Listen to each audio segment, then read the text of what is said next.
3 years on from the Manchester Arena attack, and once again the message from the city is one of peace and remembrance. The lockdown has meant many events planned to mark the anniversary have been cancelled or moved online, but that hasn't stopped the 22 people who were killed that night in 2017 from being remembered. Our reporter Victoria Grimes has been seeing how people affected by the attack are coping with loss and injury in these difficult times.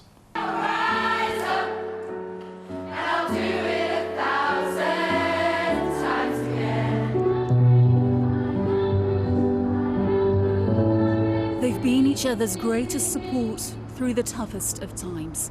But for these members of the Survivors Choir, there were no hugs, just a chance to sing together at a distance and remember those lost.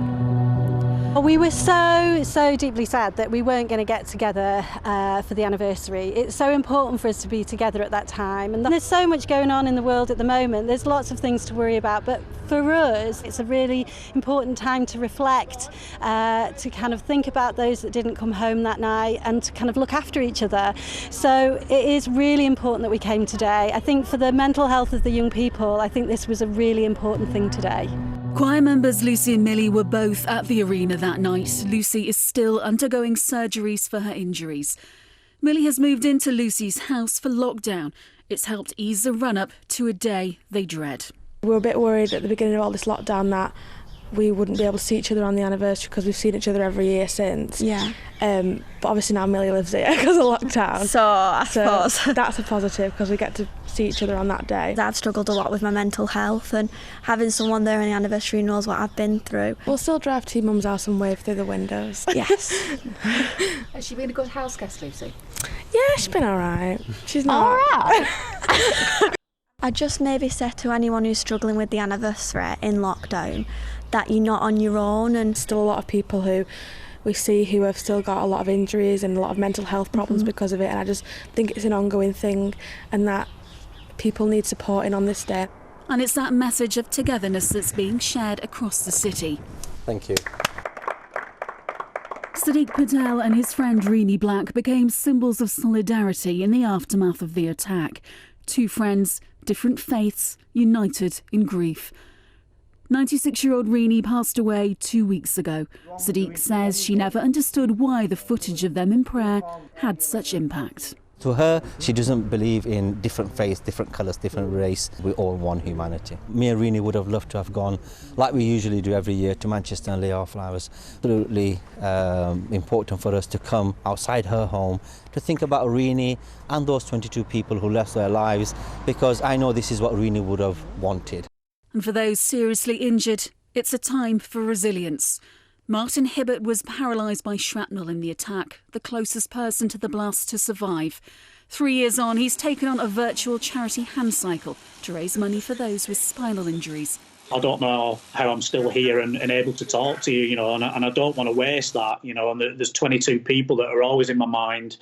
And today, and I've been thinking about them a lot today, and I hope they're all watching and the families are all watching, because, I'm doing it for them as well.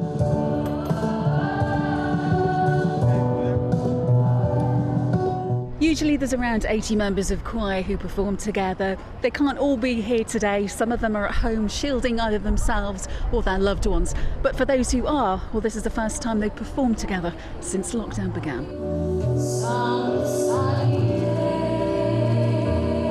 It's so important that we stand united here today and that we show each other as a city that we're here for each other, despite the lockdown. I'm about to sing We'll Meet Again, and we're all, 2 metres apart. There's a real irony, but such a strength behind it. To all come together, and we're just blessed to be here. To me, they're a symbol of complete resilience. Look at mums, dads, daughters, sons. The whole thing's fantastic, it really is. And to me, this is such a Manchester moment. No, I didn't cry. I didn't cry. I I'm got not sun cream in crying. my eye, but I didn't cry. Yeah. I thought it would be upsetting, but I actually feel happy. Yeah. Instead of sad, it's kind of uplifted everyone, I think. Definitely, yeah. I think it was just really nice. Even when we're distancing ourselves, it was still so nice to be in the around presence everyone. of everyone again. Feel like an actual choir, even though we can't hug each other after the performance. We feel like we're all singing together and we're one together again. It's lovely, yeah. Victoria Grimes, ITV News, Manchester. St Anne's Square in Manchester became the focal point, of course, to mourn those who lost their lives. Now, last year, St Anne's Church hosted the memorial service for the 22 people who died. This year, though, it's very different. Our reporter, Sarah Rogers, is there for us tonight. Sarah, what can you tell us? Well, yes, Tony, this was the place, wasn't it, where everybody came to be together. It was covered in flowers. Some people have been to lay some today, but of course people have been warned not to gather, and that must just be so difficult for so many people today. But the mother of Olivia Campbell-Hardy, who was just 15 when she lost her life, did say today that the outpouring of love has really helped her. It means people are still thinking of us, and to me, Olivia didn't die in vain. You know, good things have come out of this. And although I hurt every day that she's not here and she got taken from me, to know some good's coming out of it, somewhere that people are united at one time, it's amazing. Now, of course, people are doing what they can. In Holmes Chapel, the whole village there was decorated in memory of 14-year-old Nell Jones. Now, in the building behind me would have been a church service normally, but this year it was streamed online on Facebook, and in fact, it meant that people could leave comments and talk to each other, and Nell's mum, Jane, actually did that. She said that she and her husband were remembering their precious daughter, and the Dean of Manchester said that this year's service was particularly poignant.